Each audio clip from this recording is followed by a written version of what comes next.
agradecer ya que estas palabras me agradecer la oportunidad de estar aquí, la confianza, el cariño y sobre todo el haberme puesto en este brete, porque de alguna manera es una osadía intentar responder ante estas cosas, ¿no? Siempre es una osadía. Y bueno, aquí estoy, pero sobre todo para mí venir aquí yo quiero muchísimo a Cristiana, para mí ha sido muy importante en mi vida y vengo con muchísimo gusto, mucha alegría, mucho cariño y sobre todo vengo a casa de mis amigos. Dicho esto, pues no quiero que se nos haga muy tarde, vamos a empezar. Después de lo dicho por Jesús, en la presentación yo de alguna manera quiero decir que me presento, ¿no? Ante la contemplación de mi propia vida, porque yo también soy una enferma, padezco una enfermedad crónica, pero gozo de un magnífico estado de salud. Y ante esa contemplación a mis 60 años, creo poder afirmar que mis rasgos fundamentales son voluntad y pasión. Nada mejor que una buena cronología de mi vida, aunque sea muy breve, ¿no? He asumido los riesgos sociales y políticos que me ha tocado vivir como mujer desde el seno de una dictadura a una democracia, entre 2 siglos y 2 generaciones, de la posguerra y la del siglo XXI. He conocido los límites de la enfermedad y traspasado muchas dificultades, logrando tener una magnífica salud padeciendo una enfermedad crónica. Soy una transgresora de los límites impuestos tanto en lo personal como en lo social, en el matrimonio, los hijos y la profesión.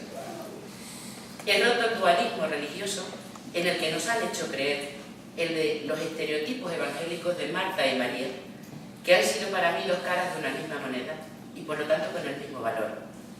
He asumido mi vida rompiendo con la victimización de las mujeres, salvándome a mí misma sin depositar esta responsabilidad en otras ni en otros, aunque sí confiando, agradeciendo y aceptando cuanto de bueno he recibido. He procurado desarrollar mi pensamiento y las capacidades que tengo al servicio de un desarrollo mayor para todas y todos en la construcción de un mundo más igualitario. Mi identidad de mujer cristiana y feminista me hace estar social y políticamente activa al servicio de la feminización de la pobreza. Las causas de las mujeres son mis causas, en todos los lugares del mundo. Esa es mi teología. No puedo sentir a estas alturas de mi vida más que agradecimiento y alegría, porque mi vida ha estado y está llena de sentido, que es el más hermoso regalo de Dios. Esta es mi cronología y paso a esto que nos trae aquí. El problema de Dios. Ante el problema de Dios me pongo a pensar cuál es el problema de Dios. Y me viene al pensamiento ese primer mandato divino: amarás a Dios como a ti misma. Es el primero y principal mandato y deja muy claro que la radical condición de la libertad humana está asentada únicamente sobre el amor. Un amor que no deja fuera la propia subjetividad de quien lo experimenta. Un amor que sin los demás no es posible, pero sin mí es imposible, porque no existiría la experiencia del mismo. Y me paseo por los grandes pensamientos. 1. En este paseo me entrego a la búsqueda de los grandes pensamientos en Sócrates, Platón, Aristóteles, Hipatia, Tomás de Aquino, y salto a los siglos XVI, XVII, XVIII, con Descartes, Heidegger, Spinoza, Leibniz, Belgrano, y continúo con el humanismo del Renacimiento y a su vez del hombre moderno y una ética autónoma, justo cuando empiezan a separarse razón y fe. Pero el problema es siempre el mismo. El hombre, genérico, en el que yo no me siento incluida, no busca solo certezas intelectuales, sino también seguridad existencial. Esto es de Bacán. En la ilustración de con Luz, Becker, Kant, Nietzsche, Sartre, Zubiri y todos ellos. Ese paseo me lleva a ver dónde buscar el pensamiento de las mujeres. He de irme a las grandes místicas medievales, porque como siempre no hay nada recogido de ellas. Es la desgraciada ablación de la memoria de la que somos víctimas las mujeres. Hipatia de Alejandría, Melisa, Piña, Peristoli, Quintis, Teana, son algunos de los nombres que me han llegado y que nos han llegado hasta nuestros días desde los primeros siglos. Ya lo dijo Christine de Pizan en el siglo XIV-XV, si las mujeres hubiesen escrito libros, seguramente todo habría sido diferente.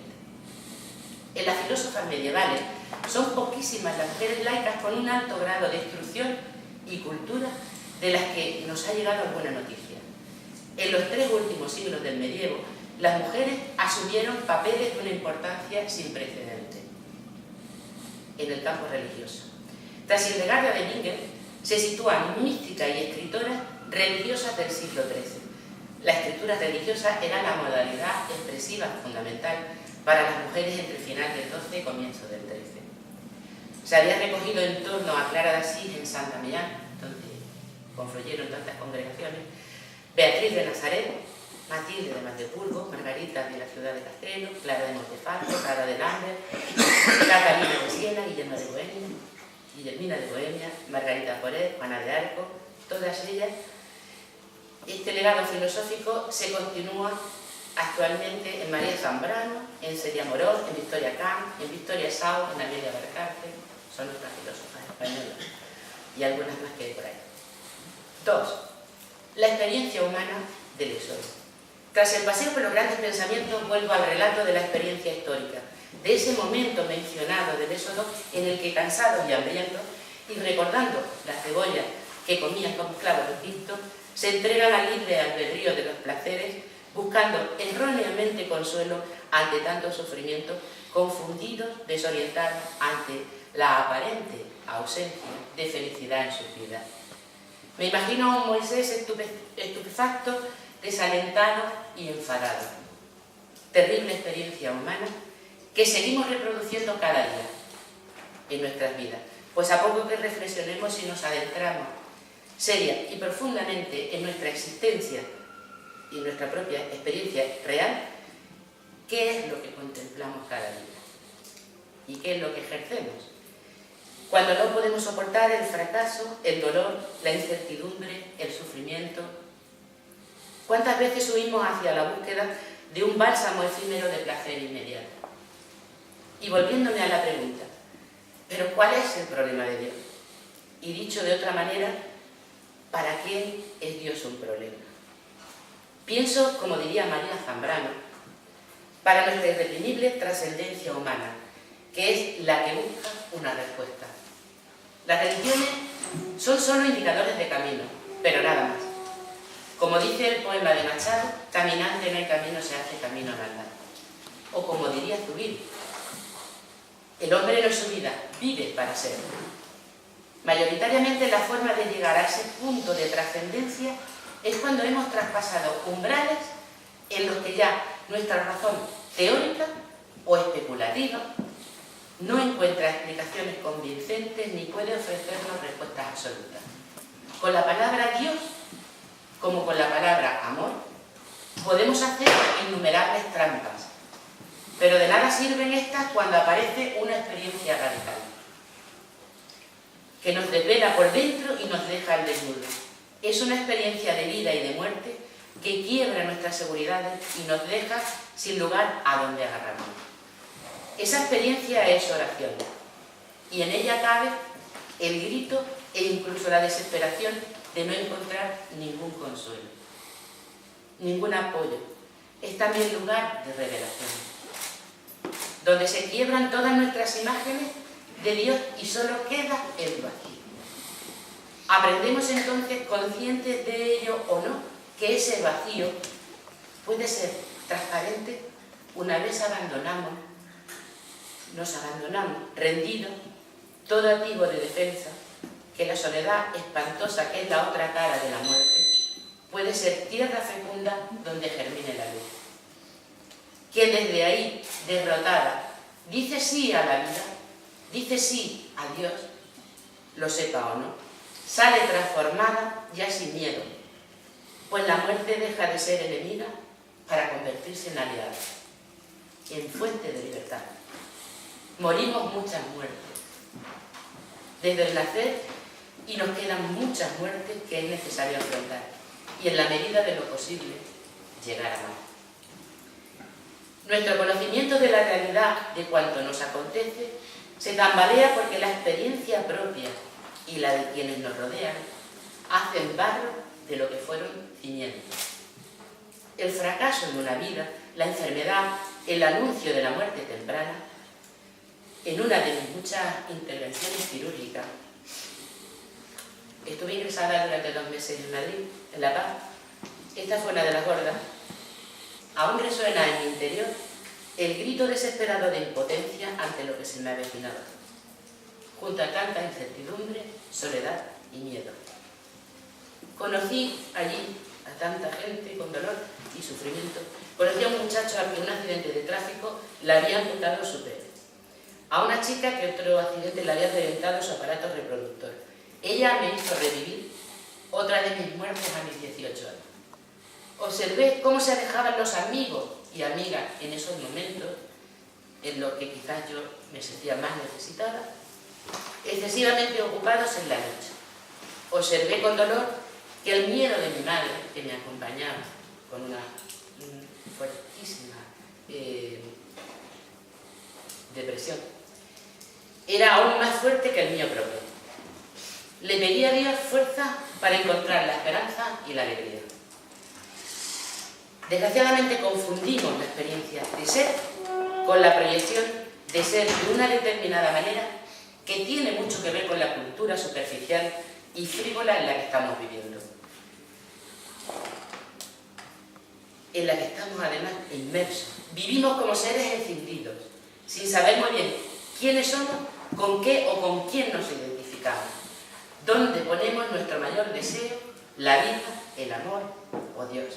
Son entonces palabras que nos sirven para encubrir nuestra desorientación, hasta que la vida misma, realmente se impone.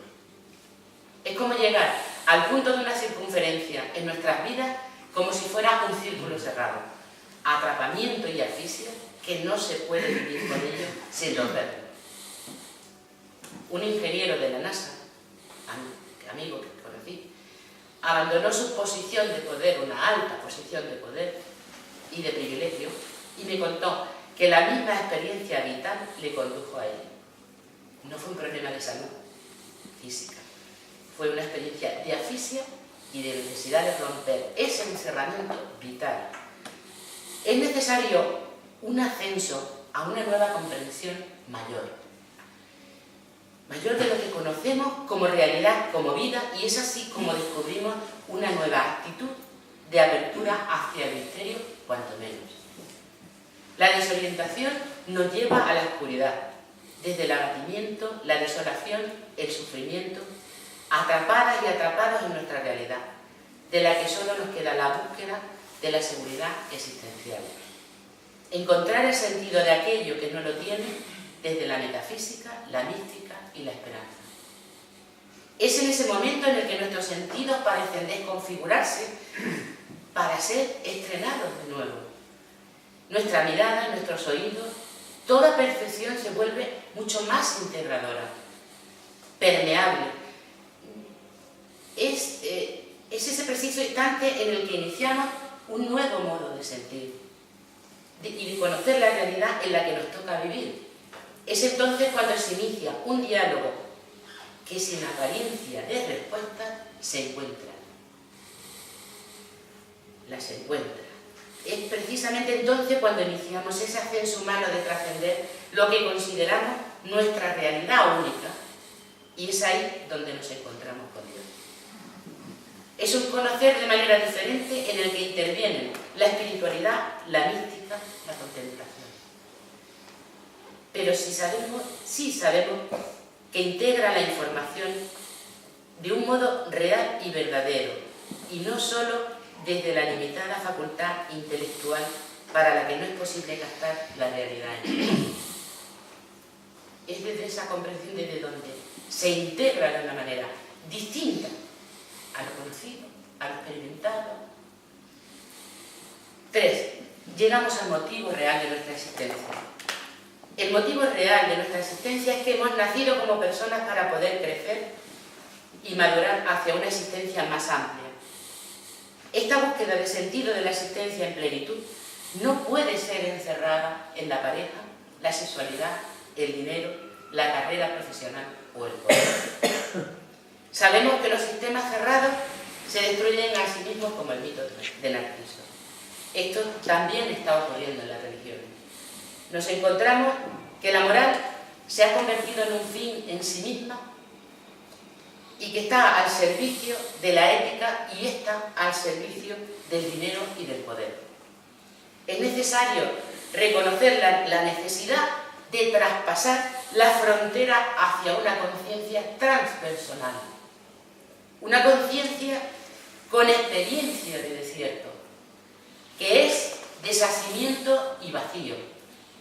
Es decir, ser capaz de enfrentarnos con las propias sombras, tristeza, rabia, miedo, dolor, para transformarlas en energías vitales propias.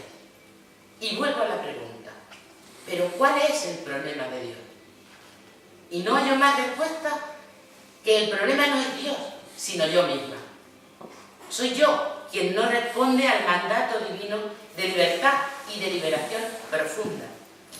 Es mi torpeza, mi incapacidad, mis propias limitaciones las que me despistan, es mi pequeñez en los albores de una humanidad a la que no alcanzo ni siquiera a mirar por la ventana porque soy aún muy pequeña. No llego, imperfecta para desarrollar la auténtica libertad que siento dentro de mí potencialmente, que no es otra cosa que la experiencia de Dios, de su amor, de su belleza inimaginable.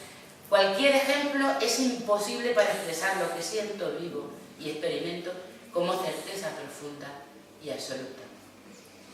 Es imposible que un ser tan limitado no se desoriente y sucumba ante el esfuerzo de hacerse a sí misma. Es como cuando un bebé descansa del esfuerzo de intentar controlar sus movimientos y deja de atender. Es que me acuerdo de mi nieto, es la referencia más clara, cuando un bebé deja de atender al objeto porque se cansa, ¿no?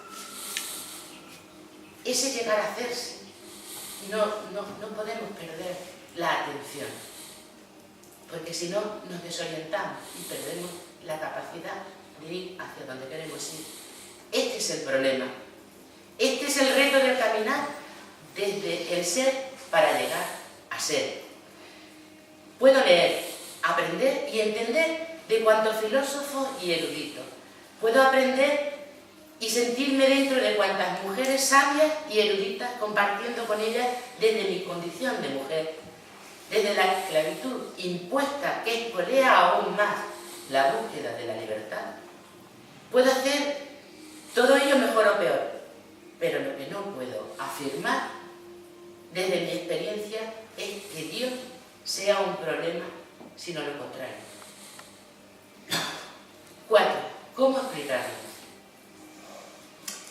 Recuerdo cómo conocí a Dios con toda claridad.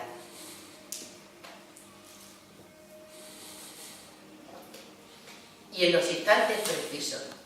Ahora ya lo sé. En mi infancia ya me hablaba, pero la explicación adulta de mi abuela no era suficiente. En mi adolescencia me habló, provocando tempranamente los interrogantes éticos a los que yo no encontraba respuesta a mi alrededor. Y sin saberlo aún, le encontré a través de Juan, Julián, Encarna, Teresa, etc. Muchos otros nombres. Personas que dieron respuestas claves a preguntas nucleares en mi vida, en mi desarrollo, en ese hacerme.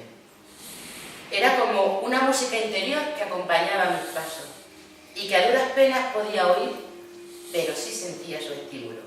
Y le llamé primero justicia, luego ideología, más tarde ética, pero no era suficiente para mí. Y en medio de dolores, sufrimientos, enfermedades y fracasos,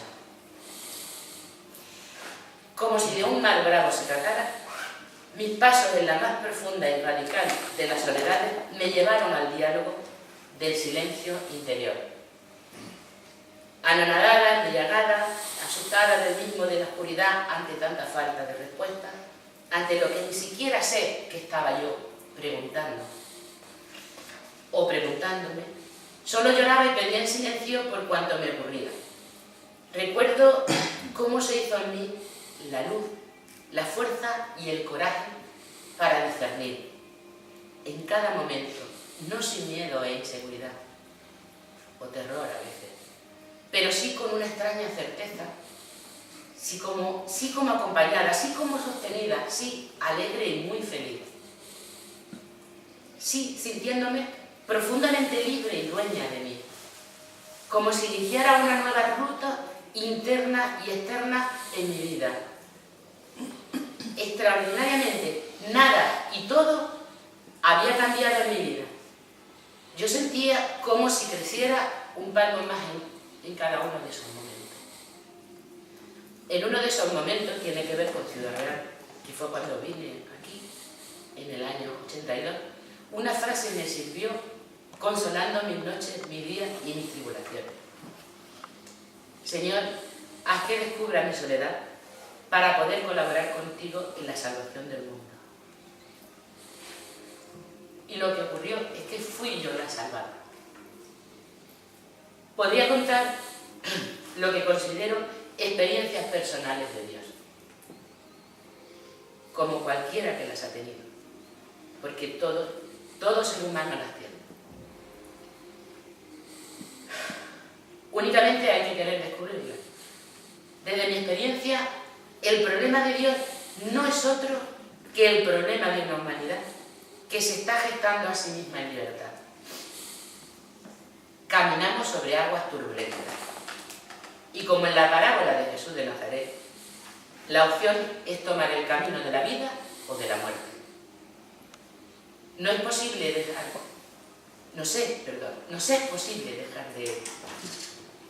de pensar. No podemos dejar de respirar, pero sí de pensar, aunque no lo parezca.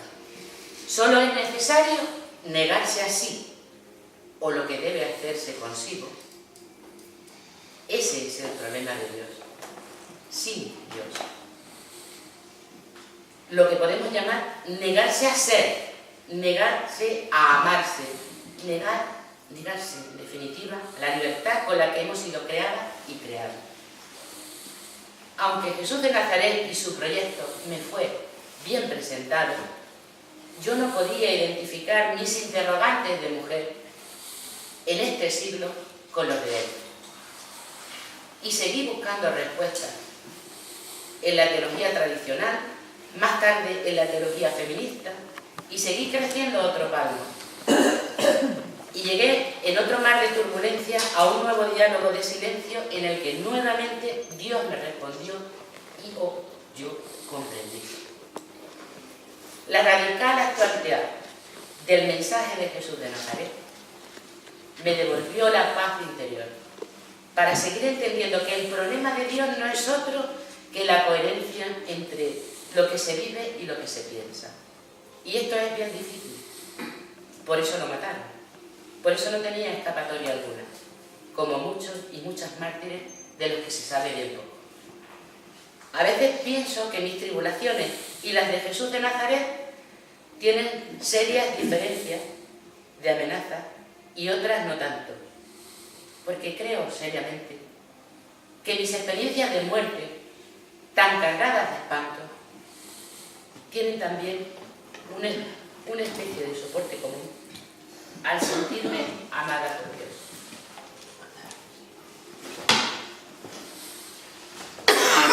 Y en las experiencias de vida creo que hay muchas similitudes. Tanto en las profundas soledades como la retirada al desierto, la oración en el monte, que Él me perdone, pero mi presunción, que Él me perdone esta presunción, pero yo tengo esta osadía. 5. El camino soy yo. Cuando intento expresar la relación de alteridad con Dios en mi experiencia, no puedo decir que una voz me habla, que alguien mueve mi caminar, que influye decisivamente en mis decisiones. ¿Queréis un caramelo? Tengo panolas. es la realidad. Esa es la realidad, los demás son tonterías. Esa es la realidad.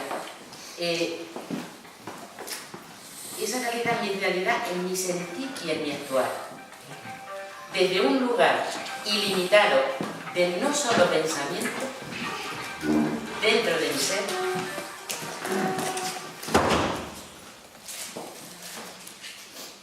un momento, pues se me cae un poquillo. Esta es la realidad. En lo demás es tontería. Desde ese lugar ilimitado del no solo pensamiento dentro de mi ser, se hallan o mueven respuestas a mis interrogantes en un diálogo que solo puedo expresar desde la acción y desde las palabras, con las que torpemente intento hacer lo inexpresable. Como diría Santa Teresa, no puedo hablar ni presentaros a Dios, solo puedo señalar los momentos experienciales en los que actúa en mí. De ahí que el problema de Dios es el uso y el abuso del mismo, entendido como palabra y como necesidad del ser y no como alteridad. Tal vez no haya vida para los signos, las mujeres y los hombres sin ese intercambio.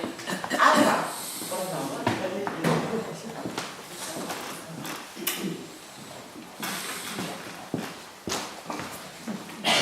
Tal vez no haya vida para los signos, las mujeres y los hombres sin ese intercambio secreto entre las palabras, las cosas y los cuerpos.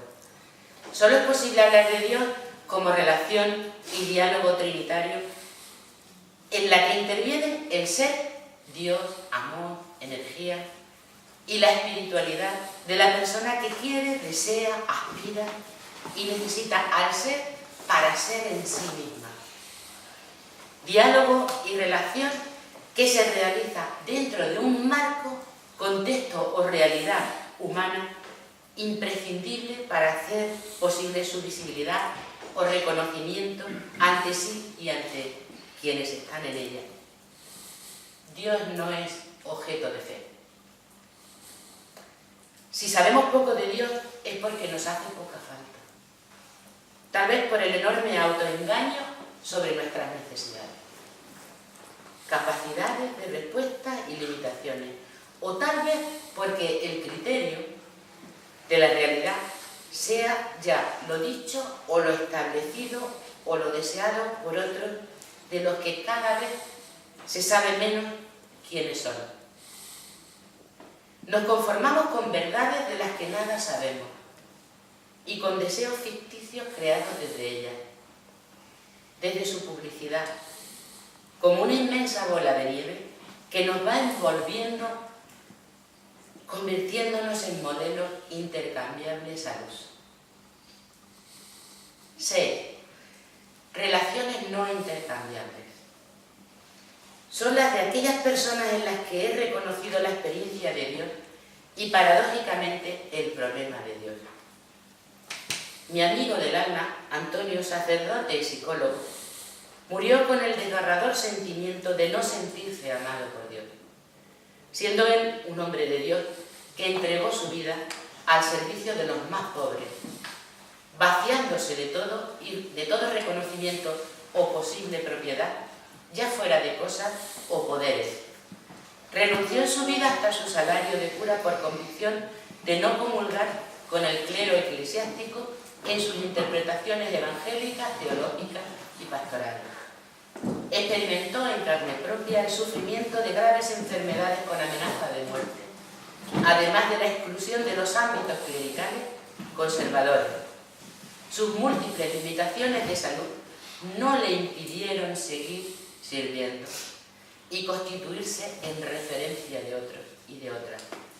Fundó un hogar compartido con seglares, isla a la que acudían muchos naufragios humanos. Rompió cadenas y clavó la lanza de la libertad en el corazón de movimientos eclesiales alimentados débilmente por pseudoteologías. Perdonad, pero esta soy yo.